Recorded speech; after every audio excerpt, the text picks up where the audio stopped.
का सवाल ये है, बच्चों को माँ बाप किस तरीके से पालें, क्या तरीका है।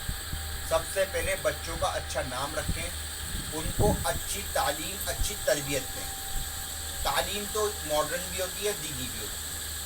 तालीम मॉडर्न भी दो या दीनी दो, देनी तो है, मगर उनको अदब भी सिखाना है। तरबियत जिसको कहा जाता है, संस्कार जिसे कहा जाता है, बड़े छोटे का अदब, बड़े छोटे का अदब उनको घर से ही सिखाया गया है कि किसी को भी देखें बड़े का उसका अदब करें और छोटों पे शफकत कर लें, रहम करें। ये उनको शुरू से ही ट्रेनिंग देनी चाहिए। किसी अपने बड़े की चुगलखोरी, गीबत बच्चों के सामने नहीं करना चाहिए। जब हम अपने बड़ों का अदब बच्चों के सामने करेंगे, बच्चे भी फिर हमारा भी अदब करेंगे। जब हम अपने बड़ों की बेइज्जती बच्चों के सामने करेंगे तो बच्चे भी हमारी बेइज्जती दूसरों के सामने करेंगे, क्योंकि जो हम बोलते हैं वही चीज़ हम पाते हैं। तो बच्चे को हम तालीम तो देते हैं मगर अमल नहीं होता हमारा, तो बच्चों को प्रैक्टिकल अमल कर दिखाएं, बड़े का अदब। और बच्चों के अंदर कंजूसी ख़त्म करें, सखावत लाएं। कंजूस आदमी अल्लाह की जन्नत में नहीं जाएगा। कंजूस कौन होता है? जो किसी की मदद कर सकता है मगर फिर भी मदद नहीं कर रहा, तो उसे कहते हैं कंजूस। जो किसी को खाना खिला सकता है, पानी पिला सकता है, वो खाना नहीं खिला रहा, पिला नहीं लिया, तो वो कंजूस होता है। जो किसी के किसी भी काम आ सकता है मगर वो काम नहीं आ रहा, तो उसे कंजूस कहते हैं। तो लिहाजा ये है, हम सखावत बने, सखी बने, बच्चों के अंदर सखावत की पहले से मादा पैदा करें। घर में ट्रेनिंग दें बच्चों से, हाथों से उनकी सखावत पैदा करें, लोगों की मदद करवाएं, लोगों को अदब करवाएं। क्योंकि सखावत जब बच्चों में पैदा होगी तो बच्चे आगे भी चलकर अच्छे इंसान बनने की कोशिश करेंगे। क्योंकि बच्चों को शुरू में ही कंजूसी डाल देंगे, हम खुद कंजूस होंगे तो बच्चे भी कंजूस हो जाएंगे। तो बच्चों को तरबियत दें और बच्चों को मोबाइल यूज़ करने से पहले उनके मोबाइल चेक करा करें और उनके दोस्तों और सहेलियों को भी निगाह रखा करें कि हमारे बच्चे की सोबत कैसी है। हमारे बच्चे घर में तो सही माहौल मिलते हैं, हम बाहर सोबत में जाते हैं तो गलत रास्ते पे चलने लगते हैं। तो कहते हैं तुम तासीर सोबत का असर। तो लिहाजा है बच्चों की सोबत को भी चेक करते रहें और बच्चों का चाल चलन, बच्चों को ज़िद्दीपना ख़त्म करें, उनके अंदर हर माहौल में ढलने की तरबियत दें कि अच्छा हो या बुरा हो, सब में हमें सब्र के साथ ज़िंदगी गुजारनी है। ये नहीं हर वक्त हमें नाशुक्री करनी है, क्योंकि हमसे लाखों लोग भी ऐसे हैं जो नेमतें हमें मिली हैं वो नेमतें उनके पास भी नहीं हैं। क्योंकि दुनिया में ज़रूरत के मुताबिक ज़िंदगी गुजारो, ख्वाहिशों के मुताबिक नहीं, क्योंकि ज़रूरतें फ़कीर की पूरी जाती हैं और ख्वाहिशें बादशाह की बदली जाती हैं। तो बच्चों को शुरू से तरबियत दें सब्र की, और लड़का लड़की का अदब सिखाएं। लड़की का जैसे लड़के के साथ माँ वास्ता रखती है, घर का काम करवाती है, ऐसे लड़कों के से भी लड़कियों से काम करवाती है, ऐसे लड़कों से भी लड़कों घर का काम करवाएं। हमारे हुजूर सल्लल्लाहु अलैहि वसल्लम आटा गूंथते थे हज़रत आयशा के साथ। तो लिहाजा है लड़कों से भी झाड़ू पोछा करा जाए, क्योंकि लड़कों के अंदर भी आजिज़ी आए।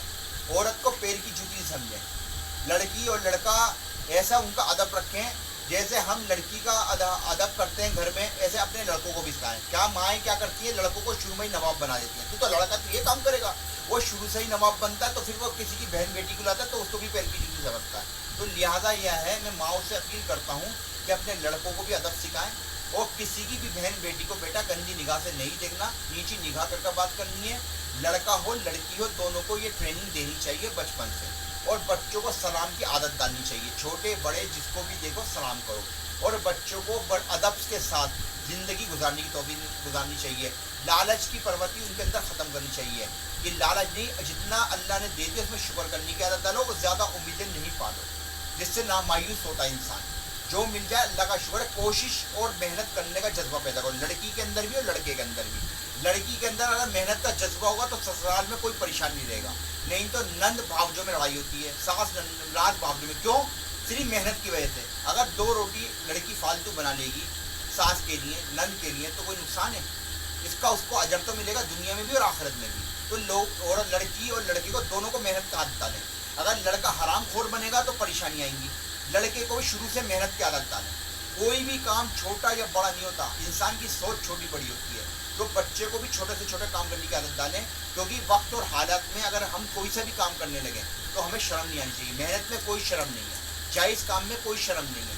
तो मेहनत का आदत बच्चों को शुरू से डालें, क्योंकि बच्चे बड़े होकर कहते हैं कि हमें बड़ी जॉब चाहिए, बड़ा वो चाहिए, काम छोटा मिलेगा नहीं, बड़ा करेंगे नहीं, बड़ा मिलेगा नहीं, छोटा करेंगे नहीं। तो ये बातें रहती हैं। तो हमें ये ध्यान रखें, जिस हालत में जो भी काम मिले, जायज़ नाजायज़ काम हमें नहीं करना। बच्चों को सिखाना है क्या हलाल होता है क्या हराम होता है, ये तरबियत सिखानी चाहिए। और कौन सी रोज़ी हलाल होती है, कौन सी हराम होती है। जो बहन बेटियों को हक नहीं देता बाप की प्रॉपर्टी में, वो जालिम होता है। ये बच्चों को भी सिखाएं। और बहनों का जो अदब करता है उसकी अल्लाह रेज़ी को बढ़ाता है, ये बच्चों को बचपन से सिखाएं। और देने से कभी किसी का कम नहीं होता, अल्लाह उसको 70 गुना वापसी करता है।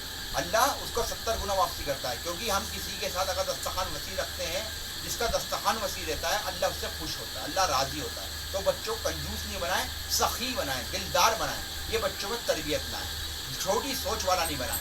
बड़े छोटे का अदब सबसे अंदर घर से लाना चाहिए। और बच्चों को अच्छी तालीम, अच्छी तरबियत और हर काम प्रैक्टिकल सिखाने की कोशिश करें। थ्योरिकल तो नॉलेज है मगर प्रैक्टिकल नहीं है। जबान चलना आता है, खामोशी रहने की आदत ज़्यादा डालें, ज़्यादा प्रैक्टिकल करें। हाथ पैरों के काम बच्चों को सिखाएं, कोई हुनर सिखाएं, कोई अच्छा स्किल दें। ये शुरू से ही माँ बाप की जिम्मेदारी होती है। अगर माँ बाप कल पकड़ में आएंगे तो बच्चे गलत राह पे जाएंगे, क्योंकि बच्चे कोरी कैसेट होते हैं, जो माँ बाप उस पर रिकॉर्ड करेंगे वही रिकॉर्ड कर बच्चे जवानी में बोलेंगे। तो इसलिए बचपन से बच्चों को अदब सिखाएं, बड़े छोटे का। और रोज़ी का तरीका बताएं, कौन सी हलाल होती है, कौन सी हराम होती है, क्या झूठ होता है, क्या गलत होता है, ये सब बातें बताएं। शुक्रिया।